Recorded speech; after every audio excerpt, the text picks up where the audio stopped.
میں نے ایک کی 2 تہ لگا دی تاکہ آپ کے لیے تھوڑا نرم ہو جائے. کہ نہیں حفظہ، اس سے جیسا پہلے تھا ویسا ہی کر دو، میں رات کو اٹھ کے اللہ سے باتیں کرتا ہوں، اس کی نرمی نے مجھے اٹھنے میں ذرا رکاوٹ پیدا کی. یہ باتیں میں ٹھیک کہہ رہا ہوں؟ کہ جی ہاں ٹھیک ہے. کہ تو تم مجھے کہنے آئی ہو کہ میں راستہ بدل لوں. حفظہ، جنہوں نے تمہیں بھیجا ہے، عائشہ جنہوں نے تمہیں بھیجا ہے، انہیں بتاؤ 3 دوست تھے، 3 مسافر تھے، ایک ان کی ڈگر تھی، اس پر ایک چلا اور چلتے چلتے چلتے اپنی منزل پہ پہنچا اللہ کے محبوب.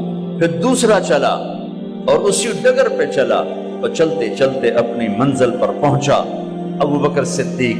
اب تیسرا چل رہا ہے، اگر انہی کی راہ پہ چلے گا تو ان تک پہنچے گا، ادھر ادھر ہو گیا بھول بھٹک جائے گا. انہیں جا کے بتا دو کہ جس راہ پر میرے دونوں ساتھی چلے میں اسی پہ چلتا رہوں یہاں تک کہ میرا اللہ مجھے میرے ساتھیوں سے ملا دے. اللہ نے کیسے ملایا؟ نماز میں خنجر لگا، نماز فجر کی نماز پڑھا تھا. اب ایک دم گرے، وہ چھپا ہوا تھا ابو لولو مجوسی، اس نے 7 وار کیے خنجر کے پیٹ میں. تو اب گرے تو پہلی صف والوں کو تو پتہ تھا، پیچھے نہیں. تو عبد الرحمن بن عوف لپک کے آگے مصلی پہ کھڑے ہو کے نماز شروع کر دی. اور چند آدمی اس کو پکڑنے کے لیے بھاگے. پھر اس نے آگے جا کے اپنے آپ کو خنجر مار کے اس نے خودکشی کر لی. اٹھا کر مکان پر لے گئے، دودھ پلایا گیا تو وہ آنتوں سے باہر نکل گیا. کہنے لگے موت کا پیغام آ گیا ہے. تو اپنے بیٹے کو بلایا کہ بیٹا جا کر اماں جان عائشہ سے کہو کہ عمر امیر المومنین نہ کہنا، اب میں امیر المومنین نہیں ہوں، کہنا کہ عمر بن خطاب اپنے دونوں ساتھیوں کے ساتھ قبر کی جگہ چاہتا. اگر مجھے اجازت مل جائے تو مجھے وہاں دفن کرنا، اگر اجازت نہ ملے تو مجھے عام قبرستان میں دفن کر دیں. عبداللہ بن عمر تشریف لے گئے تو اماں عائشہ بیٹھی رو رہی تھی کہ اماں جان میرا باپ عمر بن خطاب اجازت چاہتا ہے قبر کی اپنے دونوں ساتھیوں کے ساتھ. تو حضرت عائشہ رضی اللہ تعالیٰ عنہا رونے لگی، پہلے بھی رو رہی تھی. کہا عبداللہ یہ جگہ تو میں نے اپنے لیے رکھی ہوئی تھی کہ میں اپنے خامند اور باپ کے ساتھ میں بھی ایک کونے میں سو جاؤں گی، لیکن اگر عمر کی خواہش ہے تو اس جگہ کا عمر مجھ سے زیادہ حقدار.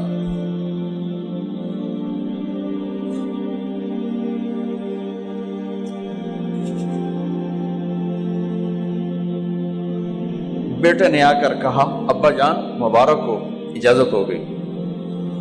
کہا بیٹا ہو گئی، لیکن جب میری میت اٹھاؤ تو دروازے پر جا کر رکھنا اور ایک دفعہ دوبارہ پوچھنا.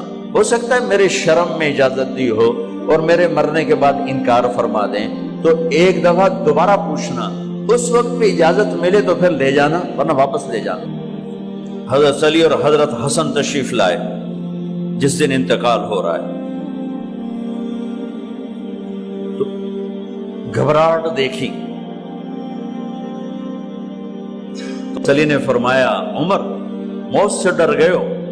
کہ نہیں موت سے نہیں ڈرا، موت کے بعد کیا ہوگا اس سے ڈر گیا. یہ کون کہہ رہا ہے؟ میرے بعد کوئی نبی ہوتا تو عمر ہوتا، یہ وہ کہہ رہا ہے. یہ کون کہہ رہا ہے؟ آپ نے کہا آج رات میں جنت میں گیا تھا، میں نے ایک بڑا خوبصورت محل دیکھا، سونے چاندی زمرد یاقوت موتیوں کا. میں نے کہا یہ کس کا ہے؟ تو مجھے کہا گیا یہ آپ کے غلام عمر بن خطاب کا ہے. کون کہہ رہے ہیں؟ موت کے بعد جو ہوگا اس سے ڈر رہا ہوں. کہ آپ مسجد میں انٹر ہوئے، مسجد میں ایسے لوگ تھے، ادھر ابو بکر تھے اور ادھر عمر تھے. ہاتھ دیو. آپ نے یوں ہاتھ پکڑ لیے، دونوں کے ایسے ہاتھ پکڑ لیے، ادھر ابو بکر ادھر عمر. کہ مجھے دیکھ رہے ہو؟ کہ جی. کہ قیامت کے دن میں ایسے اٹھوں گا کہ میرے ادھر ابو بکر ہوگا اور ادھر میرے عمر ہوگا. یہ عمر کہہ رہے ہیں موت سے نہیں ڈرا ہوں، موت کے بعد کیا ہوگا اس پہ ڈر رہا ہوں۔ تو حضرت علی نے فرمایا کیوں ڈرتے ہو؟ میں گواہی دیتا ہوں، میں نے کئی دفعہ اللہ کے محبوب سے سنا کہ جنت کے بڑی عمر کے، ایک تو نا جنت کے نوجوانوں کے سردار وہ تو حسن حسین ہیں، میں نے کتنی دفعہ سنا اللہ کے نبی سے کہ جنت میں بڑی عمر کے لوگوں کے سردار ہیں ابو بکر اور عمر۔ تو آپ نے کہا قیامت کے دن گواہی دو گے؟ آپ نے کہا، حضرت علی نے کہا میں بھی گواہی دوں گا، میرا بیٹا حسن بھی گواہی دے گا۔ وہ حضرات تشریف لے گئے تو موت کی آہٹ کو محسوس کیا تو بیٹے کی گود میں سر تھا عبداللہ بن عمر کا، بیٹا یہ زمین پہ لٹا تھا۔ انہوں نے یہاں سے ہٹا کر یہاں سر رکھ دیا۔ وَيْحَكَ، سنا نہیں کیا کہہ رہا ہوں، زمین پہ ڈال دے۔ ان کا جی نہیں چاہ رہا تھا، کیا کہہ رہا ہوں، زمین پہ ڈالو۔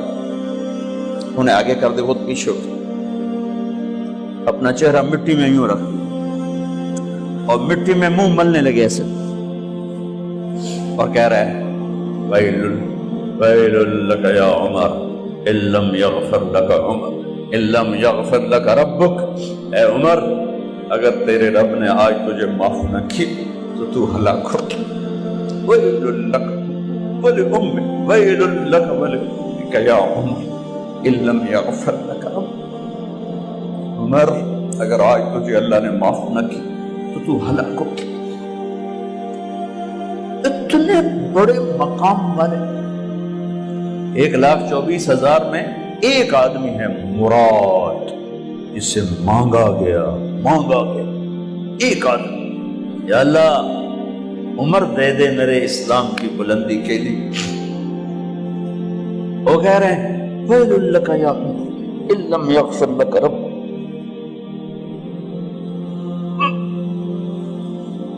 اے عمر تو برباد ہو گیا اگر تیرے رب نے تجھے معاف نہ کی۔ یہ کہتے جان نکل گئی۔ صہیب رضی اللہ عنہ نے آپ نے وصیت فرمائی تھی میرا جنازہ صہیب پڑھائے، رومی جنازہ پڑھایا گیا،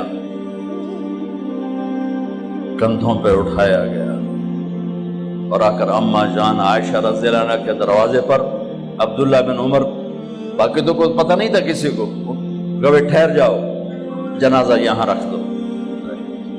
پھر آگے بڑھے، دستک دی، اماں جان میرا باپ عمر بن خطاب دروازے پہ پہنچ چکا ہے، اندر آنے کی اجازت ہے۔ تو اماں جان عائشہ نے فرمایا مرحبا بعمر، ہم عمر کو خوش آمدید کہتے، اور باہر تشریف لے گئیں۔ وہیں حجرہ مبارک میں قبر کھودی گئی۔ عبداللہ بن عباس فرماتے ہیں کہ میرے کندھے پر کسی نے ہاتھ رکھا تو میں نے یوں پیچھے مڑ کے دیکھا تو جناب امام المتقین حضرت علی کھڑے ہوئے رو رہے تھے اور فرما رہے تھے عمر مجھے پتا تھا تیرے سوا یہاں کوئی نہیں آ سکتا، مجھے پتا تھا یہاں تو ہی آئے اور کوئی نہیں آ سکتا، چونکہ میں نے ہزاروں دفعہ سنا